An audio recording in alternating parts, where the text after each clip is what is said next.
The Boy Who Lived. Nah. How about The Boy Who Launched 50,000 Redundant Think Pieces?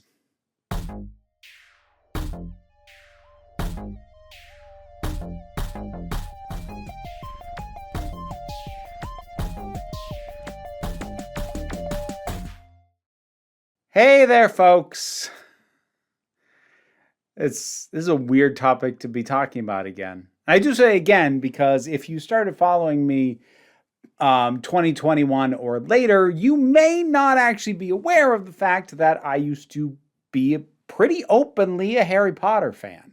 Not the world's biggest by any stretch, but I had hardcovers of all the books. I had all the movies on Blu-ray or DVD. And yeah, I did know my house. Slytherin, to the surprise of no one. But for what I think are, at this point, very self-evident reasons, I fell off that fandom a little while back. Because, as you probably don't need me to tell you, in 2020, Ms. J.K. Rowling, author of the franchise, publicly broadcast her ill-informed and harmful views of trans people in a way that was really kind of beyond debate, despite the fact that it would continue to be debated. And for the record, we will not today be debating the issue or the question of whether or not J.K. Rowling is transphobic. She is. This video is going to proceed forward, and just take that as read. If you are not convinced, and you actually sincerely are not convinced and would like to see the evidence that she is transphobic, here's a video. Here's 5 videos.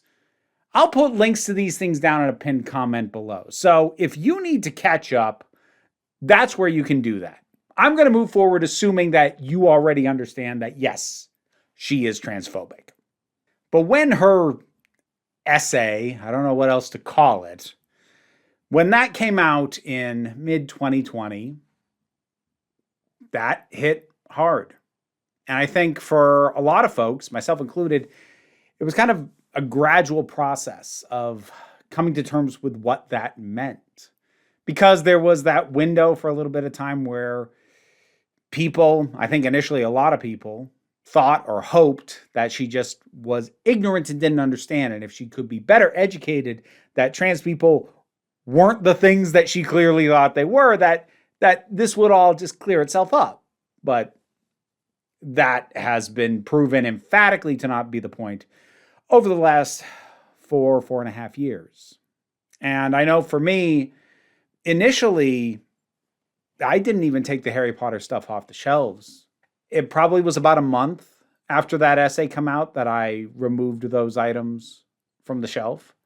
And it was probably about a year after that I packed away and put out of sight the movies, the books, the souvenirs, some of which I was reluctant to get rid of because they were gifts. And they made me think of the people who gave them to me more than I thought about her. But eventually it got to the point where I couldn't look at this stuff anymore. And then it was probably another year after that before I started actually getting rid of it, instead of just having it packed away. Because I realized that if I ever, went through packed up stuff and opened a box and found that, it wasn't going to give me warm feelings.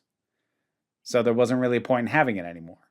And that took me a process of months and years to get through all that. So I understand that this whole thing can take a while for people who were fans of this. I also think part of the problem, part of the reason it took so long for a lot of us to process giving up Harry Potter is because, well, a lot of people really wanted to cling on to the idea of separate the artist from the art.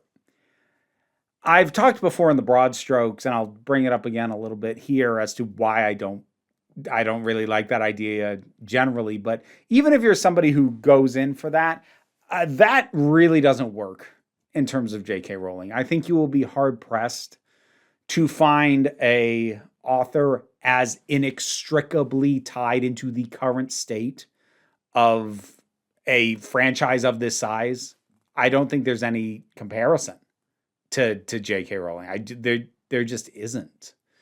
because the degree to which she is completely impossibly tied to this. Like, she holds an iron grip of creative control over the core property. She has approval on derivative works, and she benefits from all of it, not only financially, but also in terms of relevance.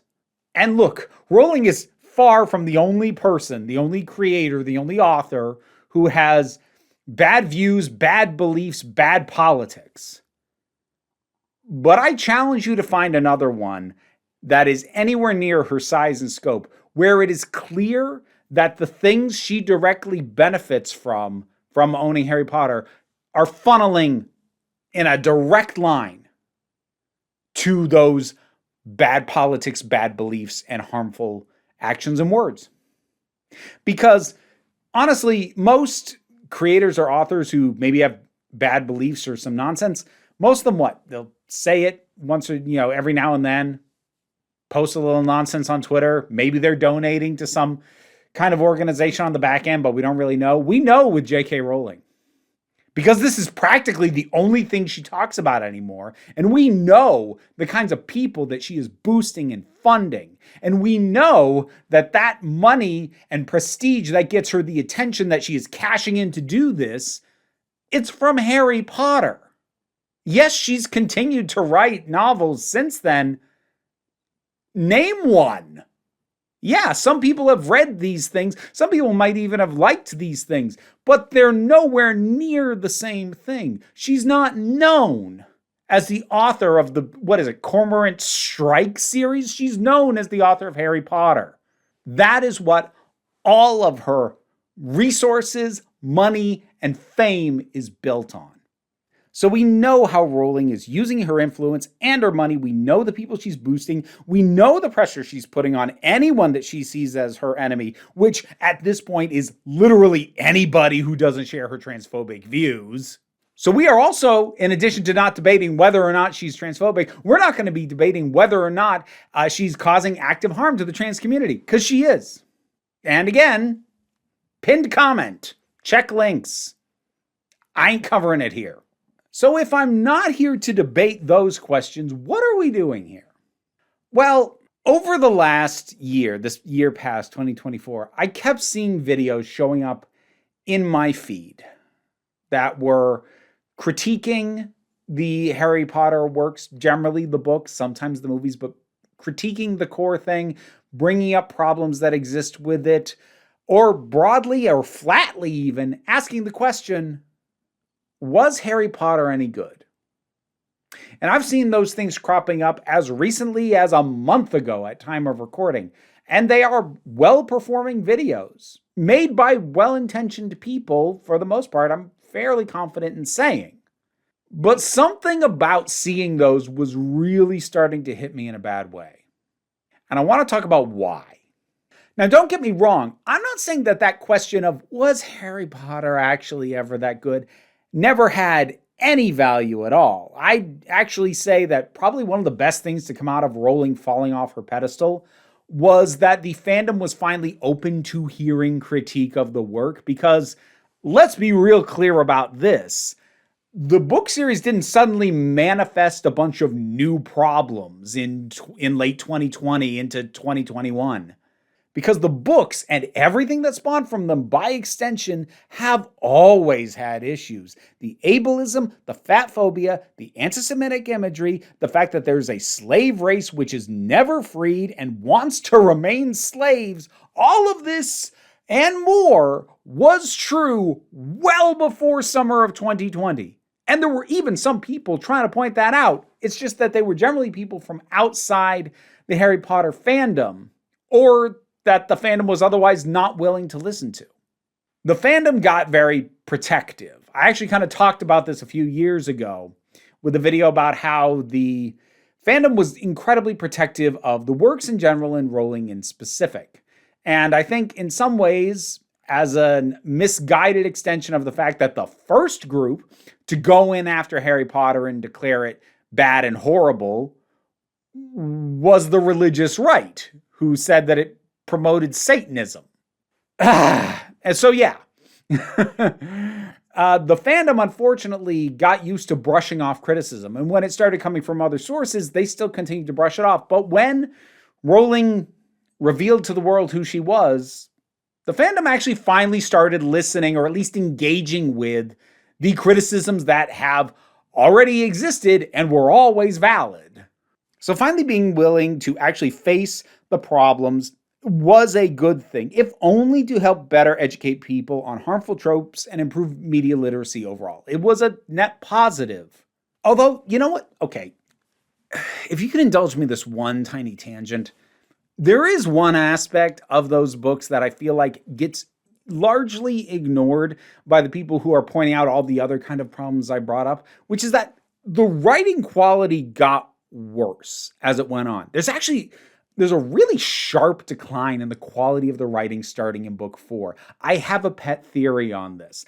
I think they stopped editing her properly. I have a suspicion at this point that she was probably resistant to editors' notes from the beginning. But the first 3 books, she was taking those notes and applying them. But by the time the 4th book came out, she was too big and popular. And the publisher, rather than fight with her over it, just stopped editing her properly. Books 4, 5, 6, and 7 are not only bloated as hell, they're just worse written.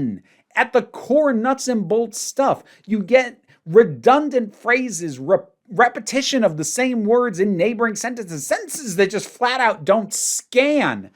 This was something that I noticed because the 4th book was the last one that I was reading to my kid. Thankfully, my kiddo actually fell out of the Harry Potter fandom on their own and grew out of it before summer of 2020. Thank goodness.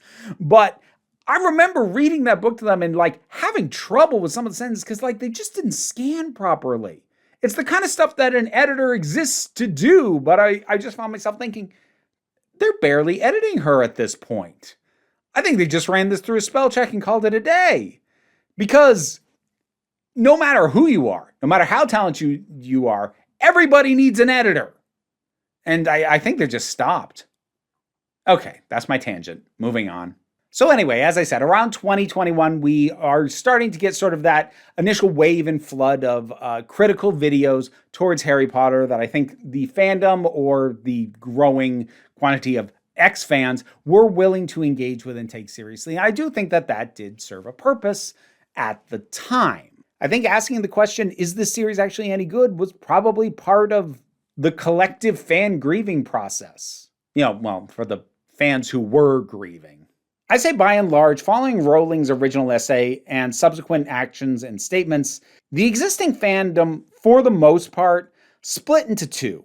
There were those who were going to death of the author as hard as they possibly could and stick their fingers in their ears and go, la la la la la la la, I'm not listening, and pretend like everything was fine.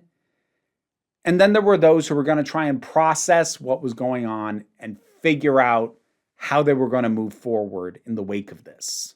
And for those trying to figure out the next steps, the was the series ever good question and think pieces along those lines, they probably had some value. But the fact that I'm still seeing this question asked, and I'm still seeing these critiques made, yeah, that's not sitting right with me right now. Now, I am well aware that part of this is money. Harry Potter is a topic that plays well with the algorithm in general, and of course the approach of this popular thing is trash has always played well, so I get it. I can see the metrics too. But I don't think it's helpful for me to accuse any creators, broadly or specifically, of doing it just for the money, because that is a distracting and pointless argument at this point. So while I'm aware that's in the mix, I am going to treat these questions and these videos and this topic in good faith and move forward assuming that the people making these videos and the people engaging with them are doing so sincerely. So let's talk about who the audience for these videos actually is. Because unless I'm misreading the room, a big chunk of that audience is fans who recognize that there is a problem and want reassurance. Because look, giving things up that you cared about is hard. It is. And one of the ways to try and help yourself process that, to cope, is to take a position of, oh, well, it was never actually that good anyway. Nothing of value was lost. It's the literary equivalent of calling your ex a bitch or an asshole. Ignore the fact that you were with them for however long. Just write them off as that thing. Oh, no, they were never good. That's an easier way to move forward. Sure. It's probably comforting to think that. And by and large, these videos serve that purpose. From the ones I've actually seen, if they aren't just catalogs of problems, are largely coming to the conclusion, yeah, these books aren't actually very good. And this includes coming from people who have been fans at some point. It's a salve, it's a tonic, it's a palliative to try and make it easier to let the thing go. But here's the thing. It was good. It wouldn't have lasted for as long and impacted as many people as deeply as it did if it had no value. It was not perfect by any means. I gave you a list of issues, and that wasn't even a comprehensive list. It wasn't even close to the problems with that series. So by all means, it is not above criticism. But it was good. Something of value was actually lost. To turn our noses up at the idea that Harry Potter was ever good is to act like the problem is with the fans. We were young, we were nostalgic, we liked a bad thing. And there's a certain amount of embarrassment or shame that is associated with that approach. But by and large, the fans weren't the problem, and the work being trash isn't why we had to move on from it. J.K. Rowling is. This is her fault. And I'm not really in a headspace anymore where I feel like reassuring trans allies, oh, no, it's okay. It was garbage anyway. Because beyond the sort of sense of shame or guilt that you liked a bad thing, there's an implicit idea that follows from don't worry about it, Harry Potter was always garbage to begin with, especially if we're talking about this as a way to cope with the author's transphobia. And that is this idea of reassuring allies, oh, don't worry, supporting trans people won't cost you anything. That thing that you thought was value, it wasn't. It was nothing of value anyway. You don't have to worry about spending anything, losing anything, paying any price to support trans people. And I know this is where I'm going to lose some people, but I don't think we're doing ourselves any favors right now by acting as if supporting trans people, trans rights, is super easy, barely an inconvenience. Passive allies don't help right now. It's certainly better than standing against us, sure. But to push the idea even implicitly that, oh, no, don't worry, supporting us won't cost you anything. That's untrue. And we're kind of seeing the outcome of that. We're seeing what happens when people we thought were on our side bail at the first bump in the road. The number of liberal pundits and politicians saying that the Democratic Party should abandon trans rights because they think it costs them votes is an indictment of the mercenary nature of partisan politics, yes, but it's also reflective of the fact that many prominent and visible members of the queer community seem more interested in not rocking the boat than actually making clear what needs to be happening. That we are in an active struggle for our right to exist. And right now, we need people who will fight alongside us, not people who will stand to the side, nod their heads and go, yeah, you're right, and then do nothing.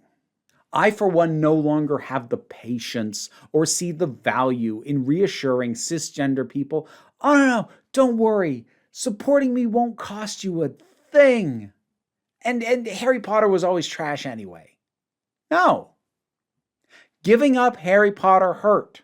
And would that more people would actually process that pain and accept it rather than try to numb it or hide from it.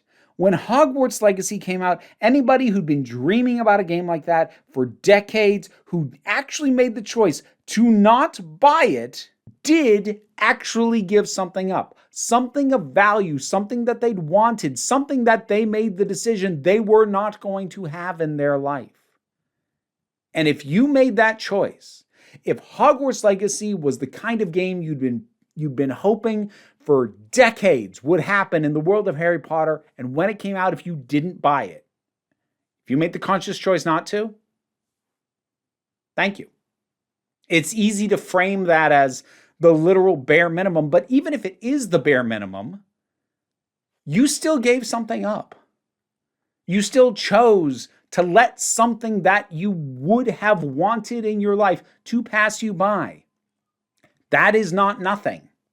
Is it the biggest thing in the world? No, of course not. It's a book series. It's movies. But that doesn't mean you gave up literally nothing. Years ago, when I first really started talking about trying to separate the artist from the art, yes, largely initially spawned by what was going on with J.K. Rowling, one of the points that I made in regards to that was that if an author or creator has turned out to be a garbage person, I, for one, don't think you are obligated to purge your life of the stuff that they made that had value to you. You may choose to do that, you may not. I've already told you how it took me years to properly start purging Harry Potter from my life. You don't have to do that, though.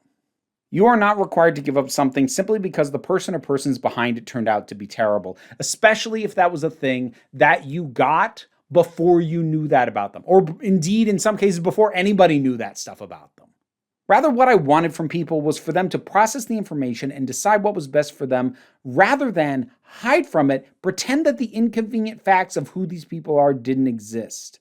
Above all, I've been pleading against willful ignorance. And ultimately, the reason why I am getting increasingly frustrated still seeing this question asked, was Harry Potter ever any good, is that right now, it doesn't matter. It doesn't. I had my say about the fact that I think it's dismissive to simply act as if it was never any good rather than grapple with the fact that you are losing something of value to you because the author turned out to be terrible and is doing actively terrible things. Yeah, that is true. But the actual true point is that it does not matter. Good, bad, mediocre, problematic. It doesn't matter what the assessment of the books, the movies, or anything else is, was, or will be in the future. Because no matter what the answer is to whether or not it was ever any good, doesn't change what J.K. Rowling is doing. To ask the question, was Harry Potter ever good, is to presume the question is relevant. And right now, it really f***ing isn't. Doesn't matter if the books were good, doesn't matter if the movies were good. Doesn't matter if the video games were good, or if the upcoming HBO show is any good. Because J.K. Rowling is still in control of it, still benefiting, both financially and with social status, and using that money and status to campaign against the rights of an entire group of human beings. And the quality of Harry Potter, good or bad, does not change that. I will at least grant it is a less obstructive question than the ones I glossed over. The questions of, is she actually transphobic, or is she actually causing harm? I will at least grant it is better than those questions, because those questions, if they're being asked in sincerity, for every one person doing it sincerely, there are 1,000 comments that are just trying to stall and delay and keep us from actually moving forward and trying to get us to re-engage with that initial premise question, which at this point is not open for debate anymore. See Innuendo Studios' video on controlling the conversation if you need a primer on all this. I will at least grant that the question, was Harry Potter ever good, doesn't prevent furthering the conversation about J.K. Rowling is a transphobe. What do we do about that? It is a question that can be asked in parallel to actually moving ahead. But the thing is, it's a question that still exists primarily to address the comfort of people largely unaffected by the actions of TERFs. And I no longer have the spoons or the patience to prioritize the feelings of cisgender people and would-be allies when it comes to something like Harry Potter. I don't. Now, as I already said, if you got it before 2020, you don't need to get rid of your Harry Potter stuff. Honestly, if you even got it after that, you don't have to. Ultimately, I did get rid of my stuff, but at this point, look, the money's already spent. So if those things, the books, the merch, whatever, meant something to you, I understand. You're not obligated to throw them away. Though, maybe don't get huffy if trans people feel uncomfortable around you when you wear your house shirt out in public. Maybe accept that. But of course, that's all stuff that in theory you already had. When it comes to getting new stuff, that's what I've asked people to think about. Now, I've never actually, strictly speaking, called for a boycott, and I'm not doing it now. But what I'm asking you to do is what I already mentioned, to not ignore the uncomfortable facts. Because the truth is, if you continue to buy Harry Potter related stuff, if you bought Hogwarts Legacy, if you're going to watch the HBO show, if you buy new merch, new editions of the books, that does not make you, as an individual, a transphobic person. However, you are empowering and enabling transphobia because of the direct boost to J.K. Rowling, both her money and her influence. And no, you can't just sit there and go, oh, but she already has so money. You are boosting her. She has made clear multiple times that she views the continued success of her works as an acknowledgement that people either believe what she believes or don't believe that what she thinks is so bad that it's worth disengaging from her work. She takes every purchase as a validation. That is who you are empowering. It doesn't make you personally a transphobic individual, but it does mean you are empowering a transphobe who is going to use that empowerment to continue to conduct a reign of transphobia. And that's what I want you to not just put out of your mind and decide you're just not going to think about. And that sucks. And I know that. And look, there's a reason that the phrase no ethical consumption under capitalism exists, because Harry Potter is far from the only instance of this. You drill down into almost anything and you will find a harm being done at the heart of it. And trying to disengage from all that is almost impossible, if only on a mental capacity level. Humans don't have the ability to process all this. But look, I shouldn't have this. What happens in the name of making this is a net negative for the world. I'm aware of that. And it would be better if I didn't have that. And that's not me saying, therefore, it's perfectly okay. No, it's not. That's a discomfort that I try very hard to not let myself ignore. It's part of why I don't upgrade these damn things until it breaks. Because if I'm going to have it, the very least I'm going to do is run it into the goddamn ground rather than empower the market any more than the bare minimum that I can get away with doing. This isn't the first few seasons of The Good Place, and I'm not asking you to be perfect. I'm certainly not. What I ask you to do is not ignore the harm. If you don't have the spoons to process all this stuff and the full scope of the damage that happens because of the things we empower through the purchases we make in every second of our lives, and then try and alter that so that we personally have the minimal amount of impact on the world, if you don't have the processing for that, yeah, same. Also, it's not up to you, an individual. It's massive systems and huge corporations and the entire system of capitalism that is far more at fault, and that is what should be getting dismantled, not necessarily an individual's purchasing power. But that having been said, even that knowledge does not negate the impact of your spending. And yes, I'm highlighting Harry Potter because I have a vested interest in what is happening to trans people and what is happening on the say-so of transphobes like J.K. Rowling. So yeah, does that mean that my needs should take priority over all the other damage happening because of all the other capitalistic systems in place and all the other horrible people being empowered and benefiting from all this? Nope. Nope. All these problems exist simultaneously. Like I said, if this is all too much, I get it. I very sincerely do. But what I ask of you is to not pretend like the problems don't exist. Don't pretend the negative impact isn't there just because it makes you more comfortable to think that way. Find a way to process as best as you can. And for crying out loud, move past the question of, was Harry Potter ever good? For some people it was, for some people it wasn't. And right now, it doesn't matter either way. Thank you very much for listening. If you have stuck through to the end, thank you especially.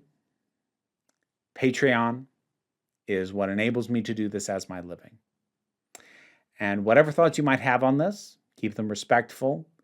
I get accused of deleting things that disagree with me. No, I delete things that are rude to me. And yes, most of the people who are rude also happen to disagree with me. I don't get too many rude people who agree with me, though that has happened intermittently. It's always odd when it does. But yeah, as long as you can be respectful and not be name-calling or dog whistling in my comment section, feel free to let me know what you think on any or all of this. But beyond that, like, share, subscribe. The YouTube stuff. You know the YouTube stuff. It helps. But what I want you to remember is that you are beautiful, you are valid, and you are loved. You are the council, and I am just running the meetings. And until next time, this council is adjourned. And now to thank my highest supporting patrons: Robin Moore, Goddess Elida, Zubin Lopfula, Welsh Wrestling Geeks, Alistair McPherson, Oliver B., Melissa Pedersen, Movie Turtle, Ulrich Bogdan, Loki Eris, Melinda Walters, Auntie Kate 808, Becky Sparks, Fernabi Likes the Poodle, Tracy Scrabbit, Angry Casperl, Dave Hall, White Bearish, Rosalind Bennett, Adam R.D.L. Taylor, Pal Barabajoggle, Mira G, and Sir Didymus is my favorite.